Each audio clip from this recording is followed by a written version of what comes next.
여러분, 문재인 정부는 고용 훈풍, 지금 고용이 잘 되고 있다는 이야기 참 오래도록 해왔습니다. 사실 여러분이나 저나 다 압니다. 지금 시장에는 일자리가 없어서 노는 사람이 지천이다 이렇게 말입니다. 그런데도 불구하고 문재인 정부는 고용이 54만 개 늘어서 7월 달에도 6월 달에도 58만 개는 늘어서 4월 달엔 65만 개 엄청나게 늘어서 이렇게 자랑질을 하고 있습니다. 근데 이거 알고 보면 여러분 다 세금 주도 성장이잖아요. 세금 주도 일자리잖아요. 정부가 돈 줘서 노인 알바 만들고 뉴딜 알바 만들고 디지털 알바 만들기 때문에 디지털 알바. 청년들도 여러분 뉴딜 알바라고 이야기합니다. 최저임금만 받으면서 일자리 경험하라. 6개월 동안 경험하면 된다. 이런 이야기 말입니다. 이게 뭐 도대체 일자리가 제대로 만들어지는지 모르겠고 심지어 말입니다. 노인 알바는 부풀리기까지 있었다. 이런 정황까지 지금 나오고 있습니다. 돌아가신 어르신이 노인 알바를 한 거예요.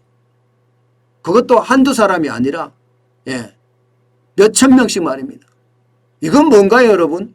귀신이 와서 뭐 담배꽁초 줍고 갔나요? 아니면 귀신이 와서 교통정리했나요? 무섭네 무서워. 그죠? 이런 식의 어떤 이상한 일자리만 만들어 놔놓고 일자리 늘어났다고 자랑질입니다. 그런데 여러분 실제로 까보니까 참 심각합니다. 특히 우리 청년들 말입니다. 우리 아들 딸들이 울고 있다는 단서가 이거예요. 2020년 청년 구직자 21만 9,188명이 단념했습니다. 쉽게 말하면 청년 구직 단념자가 21만 9,188명이라는 거예요. 이 수치가 적으냐? 아니에요. 보세요. 이 수치가 굉장히 많은 수치입니다. 문재인 정부가 출범하기 시작할 때부터 보면 2017년 20만 3,129명이었던 것이 21만 9,188명. 지금 4년 동안에 거의 15,000명가량 되나요? 15,000명가량이 구직 단념자가 됐다는 겁니다. 이것은 여러분 실업자가 아니에요. 구직 단념자예요. 구직 단념자는요. 쉽게 말하면 나 취직 안 해. 나 이제 놓을 거야. 이러면 실업자로도 안 들어갑니다. 실업자로도. 이거는 비경제활동 인구로 들어갑니다.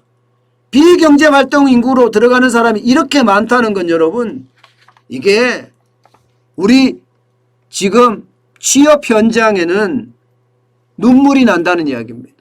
우리 아들 딸들이 취업 현장에서 덕덕 울고 있다는 이야기입니다. 펑펑 울고 있다는 이야기예요. 그만큼 말입니다. 우리 아들 딸들의 취직은 굉장히 어려워지고 있어요. 여기에다가 말입니다. 진짜 실업자까지 포함을 하면 여러분 이거 한번 보세요. 진짜 실업자. 이거는요. 니트족이라고 해서 3년 넘게 노는 청년 수를 말합니다. 이것도 10만 명. 역대 최대입니다. 역대 최대. 구직 단념자도 역대 최대에 가깝고요. 니트족 3년 이상 장기 실업자도 장기 실업자라고 이야기하기 그렇습니다. 구직 단념자도 6만 9천 명이니까 이게 뭐 얼마나 많이 늘어날란지 모른다. 이렇게 이야기할 정도입니다. 청년들에게는요. 그 어느 때보다 지금 최악입니다. 여러분 주변의 청년들 물어보세요. 청년들. 하나같이 이야기하는 게 문재인 정부 일단 욕부터 먼저 나옵니다. 청년들이. 의외예요. 사실은 청년들 15세에서 29세 그리고 30세 여기에 있는 사람들이 문재인 정부를 적극적으로 지원했던 사람들이거든요. 그런데 완전히 다 돌아서는 예, 그런 상황에 맞고 있습니다. 그만큼 일자리가 없다는 거예요. 심지어 이거 보세요, 여러분. 진짜 심각하죠. 청년들의 실업률 27.2%예요. 다시 말해서 4명 중에 1명 이상이 지금 놀고 있다는 뜻입니다. 놀고 있다는 뜻. 아마 여러분 주변에서도 우리 아들, 딸이라고 이야기하는 친구들이 지금 굉장히 많이 놀고 있다는 거 알게 될 거고 보시게 될 겁니다. 그만큼 말입니다. 우리 청년들에게는 지금 최악의 모양새다. 이런 얘기입니다. 저는 청년들이 한참 일할 나이잖아요. 이들이 일을 해야 되거든요. 그래야지 국가 미래가 밝거든요.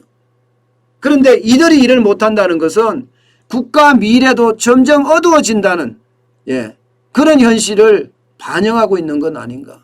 그런 생각도 하게 되고요. 좀 더 나아가서는 잃어버린 세대가 되지 않을까. 솔직히 좀 걱정이 됩니다. 잃어버린 세대라는 게 일본에서도 그런 일이 있었잖아요. 1991년생들인가요? 여기는요. 평생 좋은 일자리라고 이야기하는 정규직 한번 못 해보고 알바로 전전하는 그런 세대라고 이야기할 정도로 그런 알바하는 친구들이 많다는 거예요. 그걸 두고 잃어버린 세대라고 하는데 지금 요즘에 2020년, 2021년 이 세대들이 잃어버린 세대가 되지 않을까. 솔직히 좀 두려워집니다. 여러분, 잃어버린 세대가 생긴다는 건 우리 미래가 그만큼 불안해진다는 이야기입니다. 그래서 안타깝습니다. 어떻게 우리 아들, 딸들의 눈물을 닦아줄 사람은 없을까요? 어제 이재용 부회장하고 김부겸 국무총리가 만났죠. 그러면서 앞으로 또 청년들을 더 많이 고용하겠다. 3만 명을 더 고용하겠다. 이런 이야기를 했습니다. 박수에 박수. 결국은 기업이 고용을 창출한다는 거 우리는 눈으로 보고 있습니다. 기업을 때리고 또 때려도 결국 대한민국의 성장은 기업이 만든다. 이거 눈에 보인다는 이야기예요. 제발이지.